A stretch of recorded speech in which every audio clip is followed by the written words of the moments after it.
Шарипа апаның айтуынша, оның 7 жастағы немересін мектеп оқушылары өткен жылдың күзінде зорлаған көрінеді. Номері 73-ші мектепте 1-ші сынып оқитын баланы көрші 74-ші білім ұясының 7-8-ші сыныптағы 2 шәкірті ұрып соғып жыныстық қатынасқа түскен. Кейіннен бұл жағдай 8 мәрте қайталанды дейді кейуана. Сол кезде ашып көрдім өзім. Баланың жаңағы үлкен несінің айналасына кішкентай майда жаралар шықты. Майда. Содан кейін нервім ауырып жатыр деді. Соны неған кезде, бұл неге ауырады екен деп қарасам, ашып көрсем, мынандай қызыл болып кеткен екен іші. Көтенің іші мынандай қызыл екен. Кейуананың сөзінше, сексуалдық сипаттағы іс-әрекетті өңірдің полицейлер жасырып отырған көрінеді. Олар болған жағдайды бірыңғай тергеп тексеру тізіміне енгізудің орнына істі қысқартып жібермекші болды дейді.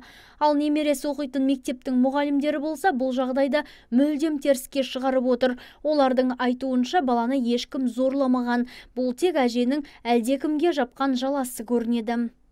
Біздің міндетіміз баланы оқыту. Ондай факт болса, біз өзімізде, мысалы, анамыз ғой, үйді отырмаймыз ғой, мысалы, біреудің баласын зорлатып қойып, мысалы, не қылыпты.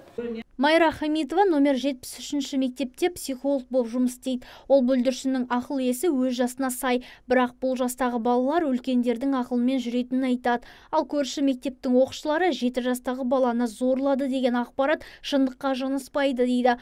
Оның үстіне бала соңғы 3 жылдан бері нағашы әжесінің қолында тәрбиеленетін көрінеді. Анасы Алматыға жұмысқа кеткен. Осы іске қатысты әлі бірде-бір рет мектепке ат ізін салмапты. Балада ешқандай психологиялық ауытқу жоқ. Бала толыққандай емес отбасында тәрбиелеген соң, бала осындай жаста, осы 7-8 жасында бала не көрсе, соны істейді. Бала не айтса, бала соны орындайды. Дегенмен оқушының зорланғанын сот медициналық сараптамасы теріске шығарыпты. Ал күдікке ілінген көрші мектептің 7-8 сыныптың 5 оқушысы сабаққа барып жүр. Олардың ата-анасы перзенттерінің мұндай қадамға бармайтынын және бармағанын ашық айтты.